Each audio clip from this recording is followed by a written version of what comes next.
मनुष्य के पास पैसा पिछले 3 दशकों में कितना आया है। आज से 30 साल पहले जो लोग हजारों हजार रुपए में अपना गुजारा किया करते थे वो आज लाखों कमाते हैं, करोड़ों कमाते हैं, पर मन की शांति को गंवा करके कमाते हैं। पैसा तो आया है पर इधर से मन की शांति चली गई। घर बड़े हुए हैं तो परिवार चले गए। इधर से विश्व की दूरियां घटी हैं, आदमी को यहाँ से लंदन जाने में और न्यूयॉर्क जाने में समय नहीं लगता, तो उधर दिल की दूरियां बढ़ गई। वर्तमान समय शायद एक अकेला ऐसा बिंदु है जो सबसे ज़्यादा चिंतन की मांग करता है, और इसलिए करता है क्योंकि जो वर्तमान समय है वो शायद मानवता के इतिहास का सबसे अभूतपूर्व और सबसे ऐतिहासिक समय है। हम लोग संस्कृत में कहते हैं न भूतो न भविष्यते। एक ऐसा समय जो आज से पहले कभी नहीं आया, और यदि परमात्मा की कृपा हो तो शायद दोबारा आएगा भी नहीं। गुरुदेव के जीवन का एक महत्वपूर्ण अंश मानवता को यही चेतावनी देने में गया कि जिस मोड़ से आज की तारीख में मानवता गुजर रही है, जिस समय के साथ हम लोगों का सामना हुआ है, वो समय साधारण समय नहीं, असाधारण है, अतुलनीय।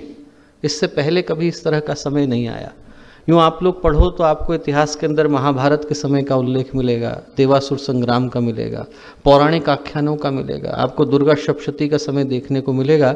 ये वो समय थे जब नकारात्मकता, असुरता, पैशाचिक प्रवृत्तियां हावी हो गई थी, और उसको परास्त करने के लिए, ध्वस्त करने के लिए, नष्ट करने के लिए दिव्यता को, महानता को, पवित्रता को, अच्छी शक्तियों को एक साथ संगठित और संकल्पित होना पड़ा था। देखने की दृष्टि से वो समय आज की तुलना में भारी थे। स्वयं भगवान कृष्ण मौजूद थे, स्वयं भगवान राम मौजूद थे, एक से एक बढ़कर के अवतारी सत्ताएं हम लोग के मध्य इसी पृथ्वी पर उपस्थित थी।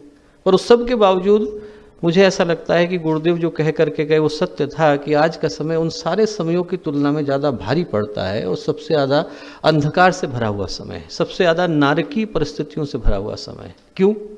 इसलिए बेटा क्योंकि उस समय में और आज के समय में एक मूलभूत, एक फंडामेंटल डिफरेंस है। और अंतर यह है कि उस समय के शत्रुओं में और आज के शत्रुओं में एक अंतर है कि आज शत्रु बाहरी नहीं है और घोषित नहीं है। पहले शत्रु घोषित था और बाहरी था। यदि आपको रावण के साथ लड़ना है तो लंका जाने की आवश्यकता थी। वो लंका में बैठा हुआ है, वहाँ आप जाइए, उसका अंत करिए। उसके अंत करने के साथ साथ राम राज्य की शुरुआत हो जाना सुनिश्चित हो जाता था। महाभारत की तरह का समय नहीं है कि कौरव अपनी सेनाओं को लेकर के कुरुक्षेत्र के मैदान में आ गए हों और आप वहाँ जाइए, उनका अंत करिए, और उनका अंत करने के साथ साथ शुभ की, धर्म की शुरुआत हो जाएगी। वैसा समय नहीं।